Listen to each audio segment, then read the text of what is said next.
पुणे जिल्ह्यातील तीर्थक्षेत्र आळंदीतून एक मोठा आणि धक्कादायक प्रकार समोर आलाय। संत ज्ञानेश्वर महाराज मंदिरातील दानपेटीवरच एका सेवेकरानं डल्ला मारलाय।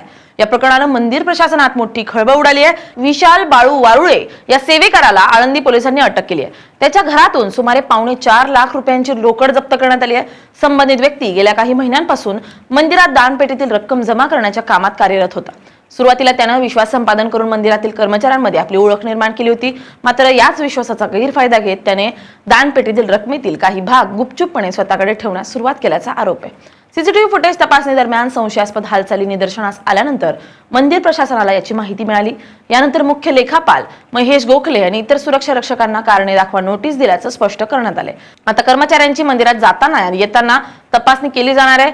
आळंदी मंदिर प्रशासनाने हा महत्त्वाचा मोठा निर्णय घेतलाय। पुढील तपास पोलिसांकडून सुरू आहे।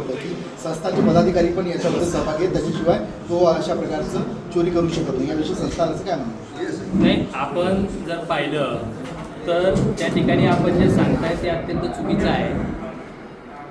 या संदर्भात विशाल वारोळी नावाचा जो काही आरोपी आहे याला संस्थांनं अधिकृतरित्या संस्थांचे जे काही मुख्य व्यवस्थापक आहेत त्यांनी तक्रार देऊन त्या संदर्भात त्याची सगळी FIR त्याच्यावर दाखल केलेला आहे।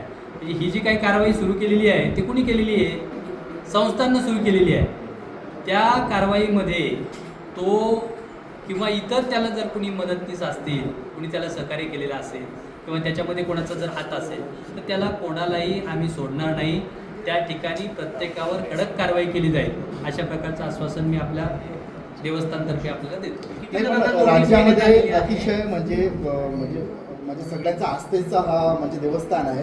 मोठ्या प्रमाणात या सगळ्यांनी सुरक्षा यंत्रणा असते, CCTV कॅमेरे असतात, सुरक्षा रक्षक असतात। असं असताना एवढीकडे सुरक्षा असतात नाही हा सेवेकरी कशा प्रकारे चोरी करतो? म्हणजे संस्थांचेच काही म्हणजे जरी विश्वस्त नसतील पण काही कर्मचारी त्याला सपोर्ट करत होते असं देखील एक आरोप होते। आपण जर पाहिलं तर मी आत्ताच सांगितलं की या संदर्भात आम्ही संस्थांचे जे काही मुख्य व्यवस्थापक आहेत, त्याचबरोबर कॅश विभागाचे प्रमुख आहेत, त्याचप्रमाणे प्रशासन सहव्यवस्थापक आहेत किंवा अन्नदान विभागातील जे काही कर्मचारी आहेत यांना याबाबत लेखी खुलासा त्यांचा मागवलेला आहे। आज संध्याकाळपर्यंत त्यांचा लेखी खुलासा येईल।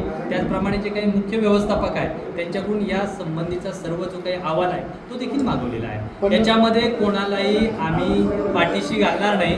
निश्चितपणे पारदर्शकपणे या घटनेची चौकशी केली जाईल।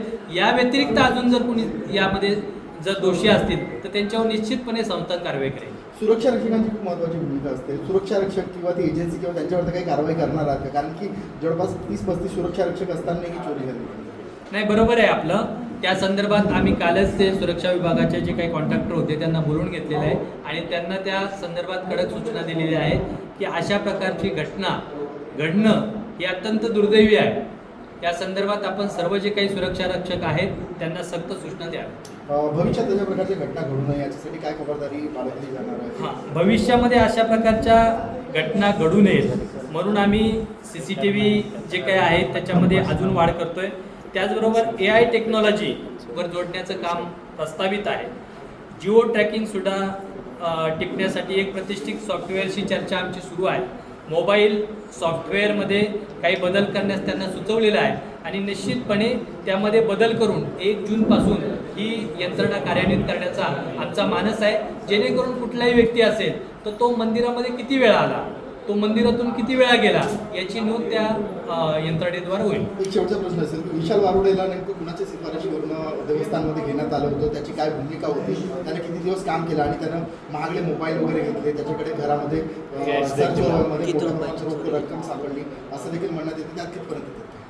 आपण जर पाहिलं तर विशाल वारुळे हा एक सेवेकरी म्हणून या मंदिरामध्ये आला। त्यांनी सेवा देत असताना चांगलं काम केलं आणि चांगलं काम करून त्यानं जे काही कर्मचारी आहेत त्यांचा विश्वास संपादन केला आणि त्याच्यानंतर अशा प्रकारचं कृत्य त्याने केलेलं आहे।